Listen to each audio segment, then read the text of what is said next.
जय भीम, जय भारत, नमो बुद्धाय। मेरे इंडियन रतन बौद्ध यूट्यूब चैनल पे आप सबका स्वागत है। आज मैं doctor Ambedkar writing and speeching volume 17 page number 59 और 60 में से कुछ संदर्भ आपको पेश करना चाहता हूँ।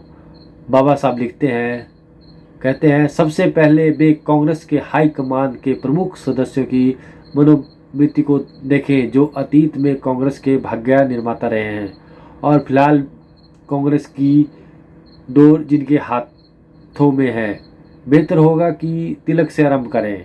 अब वे दिवंगत हो गए हैं, परंतु जीवन काल में कांग्रेस के प्रमुख नेता थे और पार्टी में उनका सबसे अधिक दबदबा था।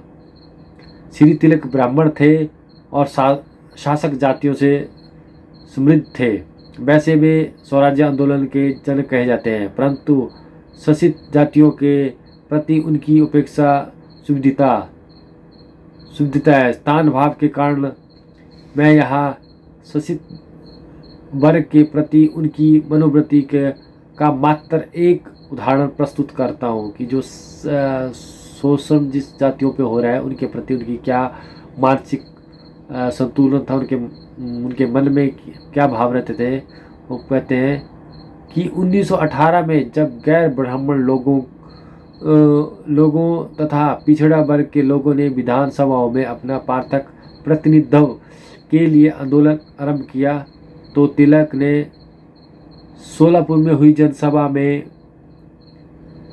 कहा, मैं नहीं समझता कि तेल निकालने वाले तेली, तमोली, धोबी इत्यादि गैर ब्राह्मण और पिछड़ा वर्ग लोग विधानसभा में क्यों जाने चाहिए। श्री तिलक के विचारों में उस वर्ग का कार्य है आदेश और कानून को मानना। तिलक के पश्चात बाबा साहब बोलते हैं, मैं वल्लभ भाई पटेल को लेता हूँ, उनकी मनोवृत्ति पर भी एक ही उदाहरण दूँ। वर्ष 1942 में लॉर्ड लिनथियोग ने विभिन्न वर्गों के 52 गणमान्य भारतीय प्रतिनिधियों को इस बात पर विचार करने के लिए आमंत्रित। उस युद्ध के अवसर पर मैं भारत सरकार की सहानुभूतिपूर्वक सहयोग देने के लिए उठाए जाने के संबंध में उनकी क्या राय है। उनके आमंत्रित व्यक्तियों में अनुसूचित जातियों के भी सदस्य थे। श्री वल्लभ भाई पटेल को वायसराय का यह विचार पसंद नहीं आया कि ऊंची जातियों के ऐसी भीड़ आमंत्रित की जाए।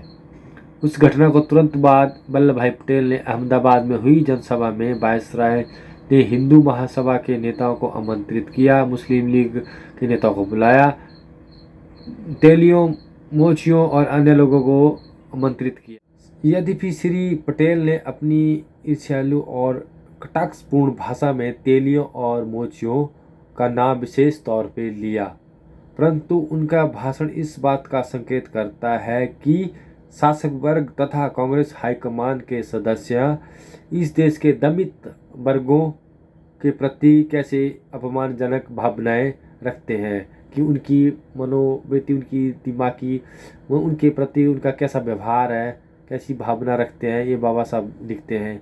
आगे वो पंडित नेहरू के लिए भी प्रतिक्रिया देते हैं कि पंडित नेहरू जी एक ब्राह्मण परिवार से हैं। वो विशेष प्रचलित है कि वे सांप्रदायिक और धर्मनिरपेक्ष में विश्वास रखते हैं, परंतु इस पुष्टि नहीं की जा सकती कि किसी व्यक्ति के पिता देहांत हो जाता है तो रूढ़िवादी हिंदू गंगा किनारे पांडे पुरोहितों से कर्म कांड कराते हैं। ऐसे संस्कार कराने वाले व्यक्ति को धर्मनिरपेक्ष नहीं कहा जा सकता। पंडित जवाहरलाल नेहरू ने 1931 में अपने पिता की मृत्यु पर वही किया। तो स्वाभाविक सी बात है कि कोई भी सब कट्टरपंथी और रूढ़िवादी लोग जुड़े हुए थे। पट्टाभिमा सीतारमैया तक ने गैर संप्रदायवादी बताया कि पंडित नेहरू इस बात पर गर्व है कि वह ब्राह्मण है। तो जाति है कि जाति नहीं, अभी से 100 साल से चली आ रही है। तो इस बात को हमें समझना पड़ेगा और उस पर काम करना पड़ेगा। बाबा साहब ने किया और आगे करते रहना है जब तक जिंदा सांस है, तब तक बुराई के खिलाफ, जातिवाद के खिलाफ, गलत के खिलाफ खड़े रहना है, उसके विरुद्ध खड़े रहना है। जय भीम, जय भारत।